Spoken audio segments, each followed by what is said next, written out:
time for some D23 Marvel Studios predictions. 23, you ask, but isn't it 2022? And to that I say, don't worry about it. D23 actually comes from Disney 1923, their founding year, making next year their centennial. That's right, 100 years of manipulating copyright laws while themselves plagiarizing from others.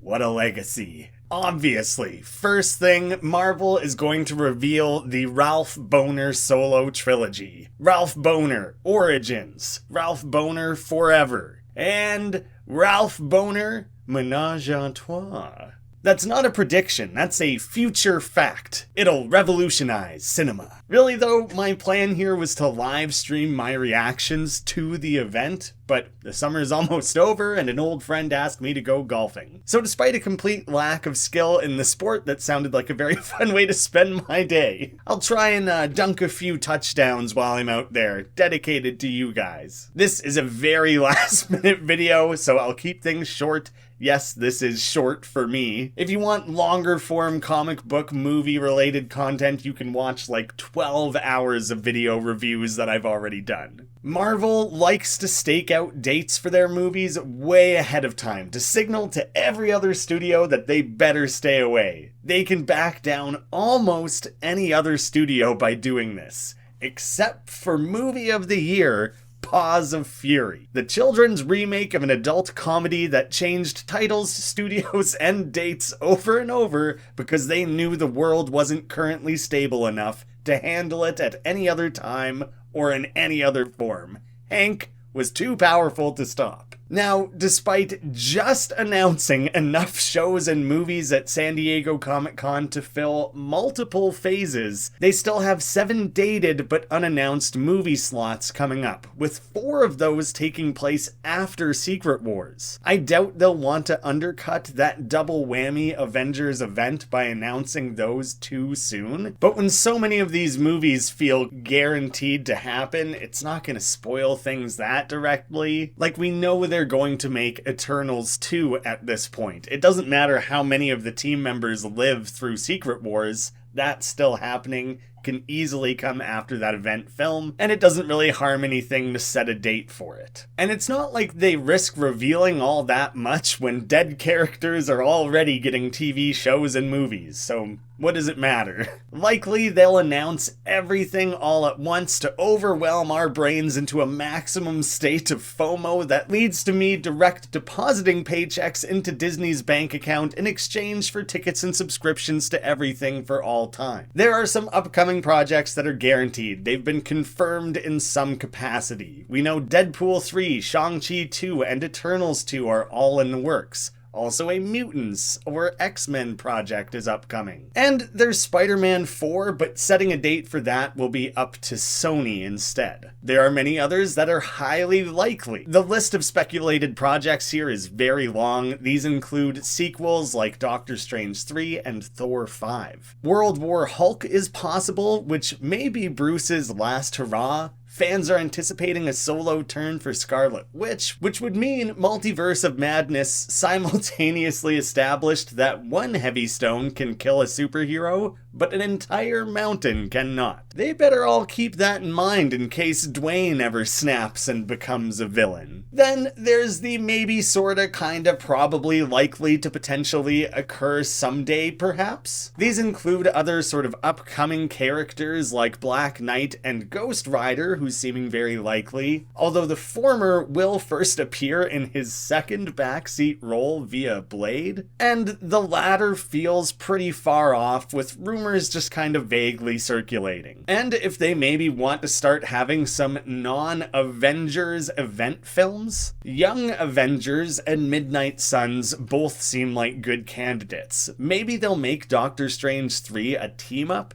Kind of like how Captain America 3 was basically an Avengers film. Now, using what we know, these are my best guesses for the upcoming slate of unannounced films. First, looking at the 3 that come before Secret Wars. Ryan Reynolds has supposedly started training for Deadpool 3, and the rumor is for filming to begin after 2022. If he's training now, filming in early 2023 seems very likely, which would set it up nicely for that February 2024 date. This could also explain why that specific near date in the middle of their lineup wasn't announced at San Diego Comic-Con. They either knew bringing in Deadpool would distract from their other announcements, or they want to drop everything mutant related at one event, D23. I'm not sure how much stock to put in this, but there have been rumors circulating that all of the Fox-Men actors are on contract through 2025. If that's true, Marvel can't produce a new X-Men property with new actors until those contracts expire. If that's the case, I think the best thing they could do would be for Deadpool 3 to be an adaptation of Deadpool Kills the Marvel Universe. This could either be bringing in those old X-Men actors for a turn under the MCU, all getting killed off before Deadpool's sent off to the MCU universe. It'd be a hell of a way to both pay tribute to that old Fox franchise and bury it once and for all. Or they could have Deadpool kill his own variants of the Avengers, then have him thrown into the MCU. Either one, in my opinion, could be phenomenal. What a statement to make, to not only bring Deadpool but the mutants and X-Men over to the MCU with a massive over-the-top hard R-rated event film. It'd be like taking those Corridor Digital series of what if Captain America was R-rated and just literally doing it. But I'm only interested in that if they find a way to kill Patrick Stewart one more time. What seems much more likely is that they'll use the TVA established in Loki to show up after Deadpool specifically messed with the timeline at the end of the second movie. It'd be almost too convenient to use that as a means of bringing him over, making use of the established MCU canon. There are rumors that Shang-Chi 2 will be titled Wreckage of Time, which is a dope-ass name. Seeing as Loki was all about timelines and introduced Kang, I wouldn't be surprised if it tied into that storyline. But if this is to come before Kang Dynasty, which Destin Daniel Cretton is directing, that movie would have to start filming by early 2023. Destin is also currently producing the Wonder Man series. That's a really tight production turnaround. Maybe Shang-Chi 2 will end up in 2026 or later, instead serving as the fallout of everything Kang-related rather than a build-up to. Basically, every Marvel director who's taken on an Avengers movie has had some level of burnout at the other end, needing a break from things. I assume Marvel anticipates this, and wouldn't want to set things up in a way where Destin has to make a massive Kang Dynasty Avengers movie and then Shang-Chi 2, so he's probably going to do that one first. If he's able to juggle the post-production of Shang-Chi and the pre-production of the Avengers, it'll be a lot of work, but it could potentially still work. As a general prediction, if this is going to be some form of time travel movie, then it would be great to see him spend time with his mom and dad. We've seen that before in the MCU, but it remains a great way to spend more time with these characters, further develop Shang-Chi, and get to see more of what is potentially one of Marvel's best actors. After 15 years of Universal Studios holding the distribution rights for Hulk, making it so that Marvel couldn't make a solo Hulk movie without their collaboration, Marvel may finally have regained the rights to produce a solo Hulk movie. This next prediction carries light spoilers for She-Hulk. Since that one is currently airing, it's the only one I'm really gonna dance around spoilers for. If you're worried about that, skip ahead like 30 seconds and you'll be fine. And seemingly, they are setting up World War Hulk, with Bruce heading off in what appears to be a Sakaar spaceship. Doing such a massive, well-loved storyline with Bruce Banner would be a perfect way to sunset the character. Ruffalo is no spring chicken here. It's maybe time to wrap up his story. And it would be really odd to set up his return to Sakaar only to have a movie completely unrelated to that taking place ahead of the setup. So in order for the placement of this movie to make sense, Hulk might have to be missing from Kang Dynasty, then showing up in Secret Wars. It'd be an effective way to make room for some of the many new characters they've been introducing, but the rate at which they're rolling out movies, setting up things, and paying them off is starting to get a little messy. It makes me think that Kang Dynasty might have to be a more narrow team, and then they'll save up everyone for Secret Wars. Outside of those 3 dates, but within that release range, we're likely to see the next Spider-Man. I don't know if Sony would seek the prestige of announcing something like that at their own event, putting the spotlight on themselves, revealing Spider-Man 4 alongside Morbius 2 through 9. Of course. But if Marvel and Sony work nicely and closely together for this next trilogy, maybe we'll get an announcement of a 2024 date for that one. That's a bit of a rush, but that would allow them to give Spider-Man one actual solo movie before adapting the black suit through Secret Wars. I could see them doing something here where Spider-Man has a solo outing, shows up to contribute to these Avengers movies, gets a power upgrade through the black suit, and then needs to deal with the fallout in Spider-Man 5. Years ago, I essentially managed to predict how Venom would be introduced into the Marvel Universe. You just have to ignore the fact that every other prediction in that video is wrong. Although there are many things I laced into there that we won't really have concrete answers for until there's like 6 Spider-Man movies, so we're a long ways away from that video being totally debunked. Here's hoping Sony doesn't somehow manage to kill their goodwill for the franchise before then. Anything is possible. Filling in the other 4 unannounced dates involves even more guesswork, but I'll try to use some logic. Crazy, what a crazy concept. I think if they want to make a Young Avengers film, something they're seemingly building towards, they have to do it kinda soon. Everyone's aging out of that. As long as Marvel and Sony can play nice, it would make sense for Peter to lead this team. Then, Kate Bishop, America Chavez, Cassie Lang, Kamala Khan, Elijah Bradley, Riri Williams, plus Tommy and Billy are all strong candidates. Maybe even Johnny Storm if they decide to cast younger for that character. Not many of these actors are still going to be young just a few years from now. They'll simply be the younger Avengers. I also think including Tommy and Billy would probably need to come after a Scarlet Witch solo film. I guess America could yank them over from another universe, but I think it would make more sense to establish them and their powers just a little bit more directly first. So with that in mind, I'm predicting Wanda will make a heroic return in one of those 2 Avengers films before wrapping up her story in a solo outing. She's been rubber banded between good and evil so many times that whenever they eventually make her good again, I think they need to spend some time in that space. Because if she shows up in the Avengers for a small little redemption and is never seen again, that'll be a little underwhelming. One of these 2 Avengers movies could be how all the young characters meet. But my speculated date for a Young Avengers movie does mean we would see 3 Avengers branded movies in a 12-month period. I'm losing confidence in these guesses by the second, but part of the fun of a video like this is just locking in a guess and then reflecting on it after the final reveal. The Marvel movies that most people care about, the general audience, are the big team-up event films. So if moving forward, a greater proportion of their theatrical releases carry that sort of weight, featuring a ton of characters,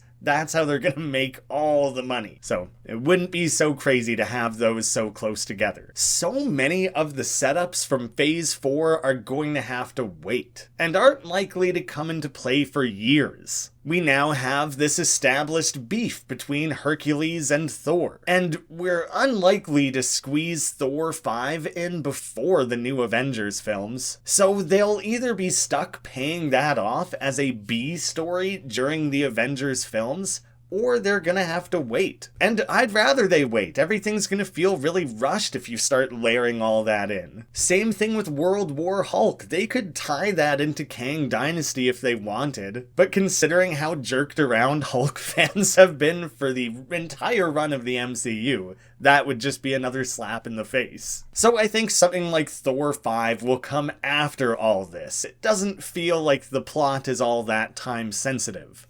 Although, they should probably set Thor 5 sometime soon-ish, before Chris Hemsworth eclipses the limits of the human physique and becomes a literal god who no longer has time for mundane human activities like filmmaking. I'd say there's similarly no rush for something like Black Knight or Eternals 2. And I wouldn't hold out hope for Black Widow 2. I saw a cool theory for Kang Dynasty that different teams will be fighting different Kangs at different scales and at different times, before then bringing everything together for Secret Wars. Kang Dynasty will be street level, global, and cosmic all at once, spanning multiple points in time across many universes. That's a hell of an effective way to raise the stakes from Thanos. We can have the standard Avengers lineup, the young Avengers, and other heroes fighting as teams in the streets. This could be the thing that brings together characters like Doctor Strange, Moon Knight, and Blade. Possibly Black Knight? His time-traveling powers, while limited, are bound to be useful against Kang. A team of ultimate badasses. All this before doing a Doctor Strange 3/Midnight Suns team-up movie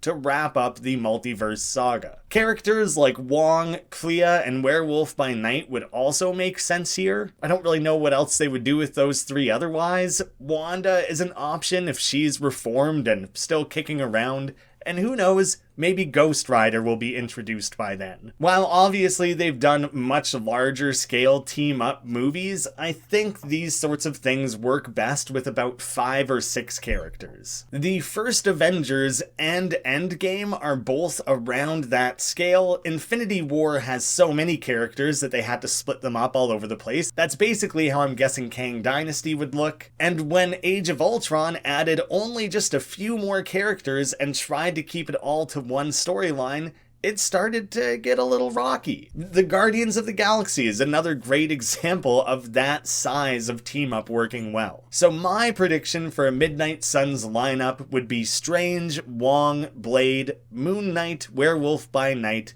and Clea. I think out of these, Wong is most likely to get subbed out for maybe Wanda while he's busy doing Sorcerer Supreme stuff. But how awesome would it be to have a character that controls the moon and a werewolf teamed up? Please, please let Raimi come back to direct this. You may wonder where Daredevil is, why I'm not really tying him into things, even though they're definitely pushing that character pretty hard in this phase. I expect to see him teaming up alongside characters like Shang-Chi and Spider-Man, whether that's in their movies or his own, it's hard to say. Moving forward, I think we're gonna see a lot of sub-teams. We'll start having East and West Coast Avengers, Marvel Knights, the Midnight Suns, and others all becoming the norm. They're introducing so many characters that having constant team-ups is the best way to make sure none of them are relegated to the back burner. And it would mean that they would start having minimum one big event film per year, which I think must be their eventual goal. This guessing means we would go the entire multiverse saga without a mutant movie. They have been teasing mutants forever at this point. There's no time left to talk about mutants. And they've even started laying the groundwork for it within the MCU. But if that 2025 contract rumor is true, they'll have to wait. And maybe it's in their interest to focus on their current massive lineup before adding 20 X-Men and all their villains. Especially considering they may be retiring many of the older characters over the course of Phase 5 and 6. we can expect Hulk and the Guardians to be hanging things up pretty soon. Gunn has said quite directly that Volume 3 is the last time we'll see that specific assemblage of the characters together. I'm also assuming Ant-Man is gonna get killed off during one of the Avengers movies. Sorry, bud, but you're for sure getting stomped in one of these Kang films. My hope for Thor is that he retires but sticks around, acting as a wise overseer like Odin. It'd be weird to explain the fact that Hemsworth will start more visibly aging over time when these characters are meant to be thousands of years old, but I'm not gonna lose any sleep over that. I don't care. They'll figure it out. And with Hemsworth saying he'd love to play the character as long as fans are into it, that could be a great way to keep him around. After phasing these characters out, it'd make the most sense for Phase 7 to kick off the Mutant Saga.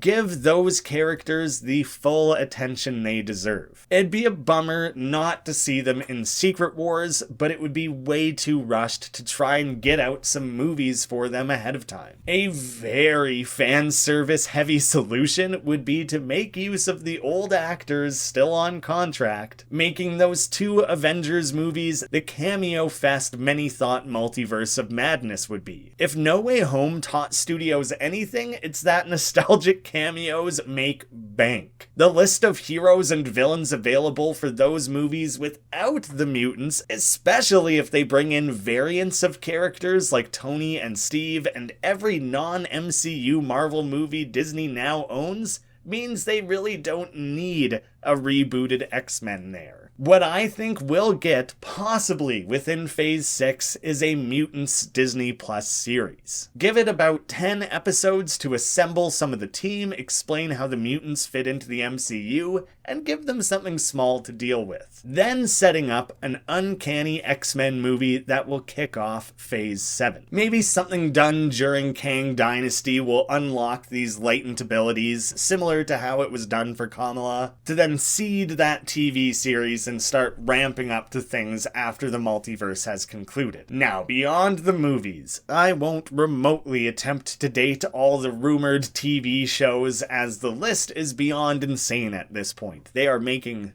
so many things. Even excluding the animated tangential Spider-Man series X-Men 97 and Marvel Zombies, we have loads of non-officially announced series coming up. A few of them could be revealed at Disney Plus Day. It's too uncertain to really predict what they'll do there, and I don't really feel like re-editing this video in a day's time to account for that. Did I mention I'm doing this video pretty last minute? I don't have time to adapt. I'd say we're absolutely getting news on Werewolf by Night, possibly even a date and a first look for that one. Considering they've announced that Destin Daniel Cretton is working on Wonder Man, that one is probably far enough along that they might announce something like the star of that series, which could end up being Nathan Fillion, as was first planned by James Gunn. But depending how much they plan to use the character, he's kinda aging out of things a bit, and I think we all know the real Nathan who ought to lead that series. A Guardians Christmas tease is incredibly likely. They'll show things like Wakanda Forever footage, maybe something from Ant-Man 3. Updates on Armor Wars and the Wakanda series have an outside chance of appearing. There are new rumors that Nova might be a movie instead of a show. That's all uncertain. So who knows there? Moon Knight Season 2 feels very likely, especially ahead of him teaming up with others, as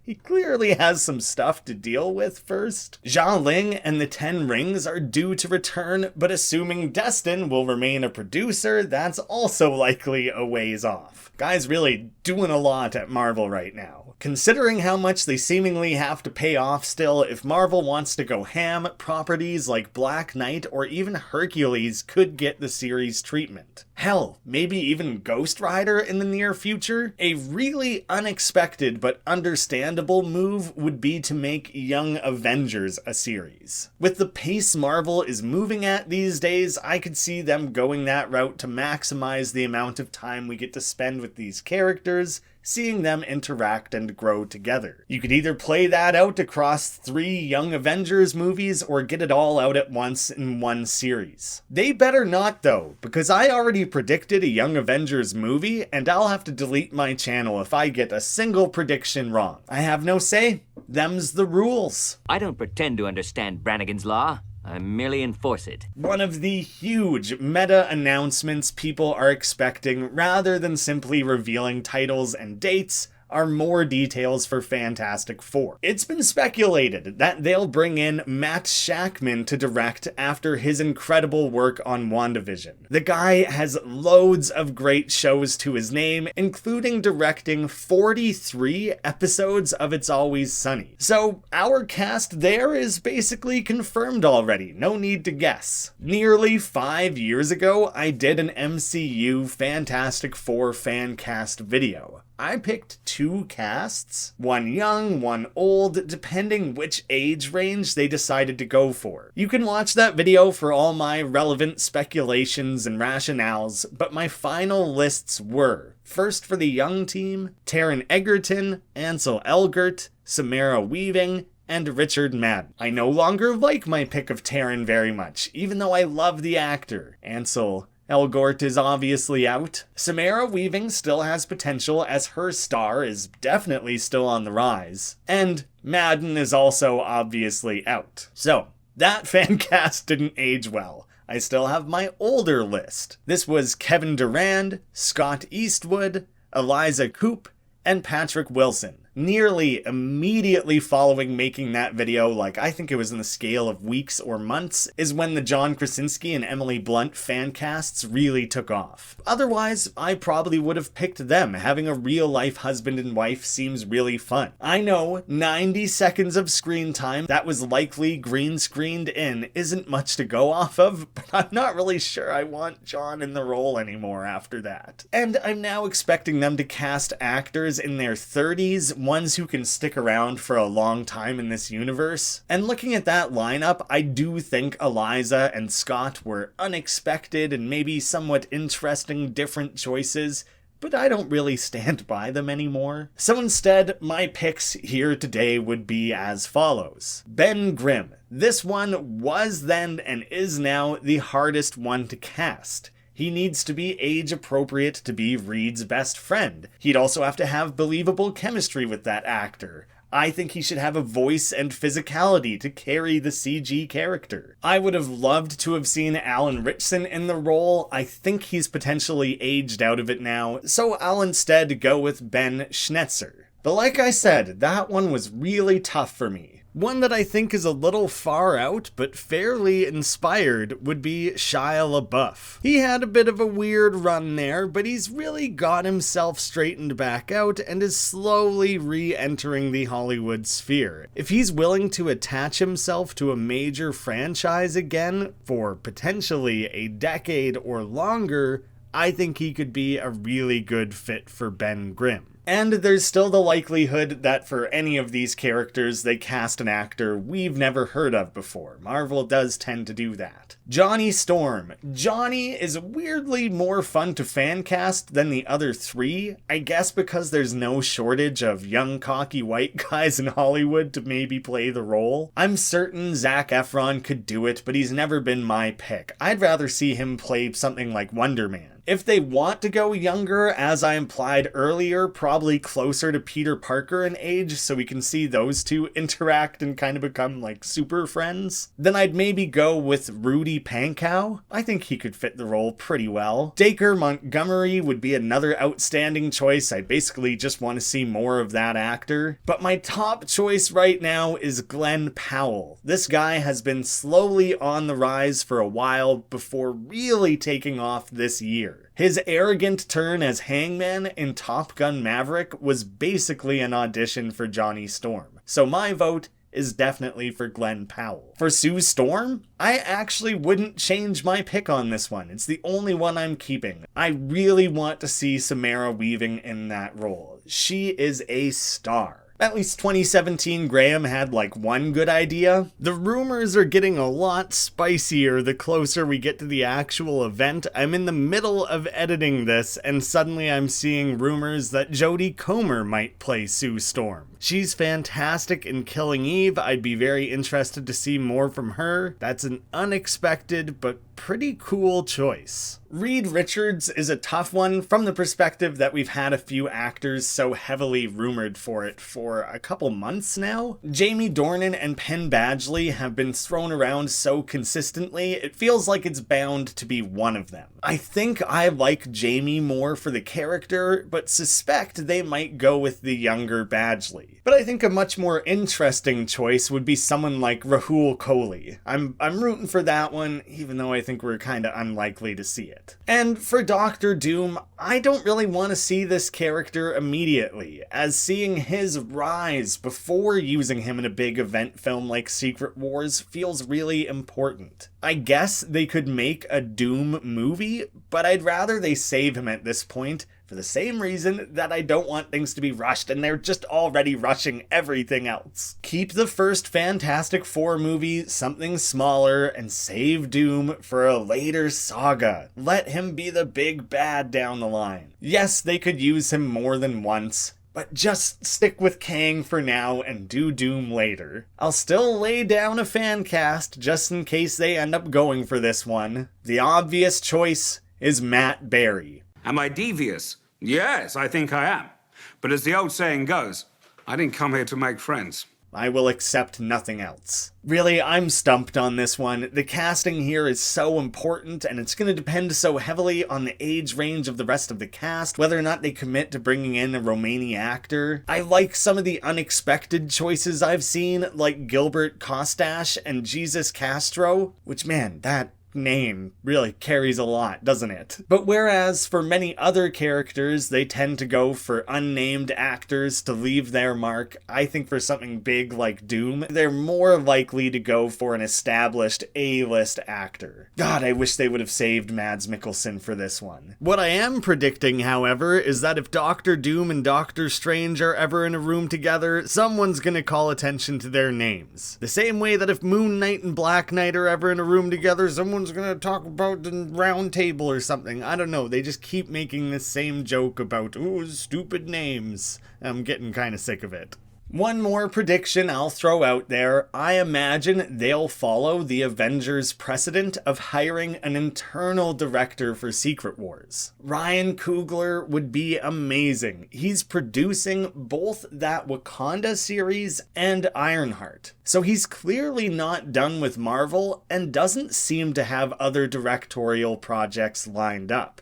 Potentially, they've told him to keep his schedule clear. There's an outside chance that Adil El-Arbi and Bilal Fallah may get the gig. They directed the best episodes of Miss Marvel, and they do have one big budget movie below their belts. Two heads is probably better than one when juggling 400 characters. I think that's why the Russos were so effective. And their schedules, rather unfortunately, just opened up after the Batgirl movie got the axe. So those two feel both up to the task and somewhat deserving of a win. There are a bunch of other things to announce and reveal. We could get an Ant-Man 3 trailer, first looks at Blade, Werewolf by Night, the Guardians Holiday Special, a Secret Invasion. Having both Secret Wars and Invasion so close together is bound to confuse everyone's mother. With a million projects in production, the list of things they could share at this event are just endless. So I'm not even going to try to capture them all. They announced so much at Comic-Con, it's hard to imagine that they might dump a similar amount of reveals on Saturday. But whatever they do end up including there, I'm so looking forward to geeking out with all of you in the comments here. Please share predictions of your own. Tell me which of my own you liked and disliked. Come back after those reveals and we can compare my genius ideas and Marvel's scattered brain nonsense that they come up with. Obviously, I know better. Maybe I'll have the opportunity to stream the next time they do one of these events several years from now, but I'll probably be on the PGA Tour by then, so I wouldn't bank on it. Thank you all so much for watching. Thank you to patrons of the channel whose names you'll see in the credits. I'll have a link in the description, in the end cards here, at the top of the comments, linking to a playlist of my comic book movie reviews. Please go check them out. I'm very, very proud of those, and I hope to see you all again soon.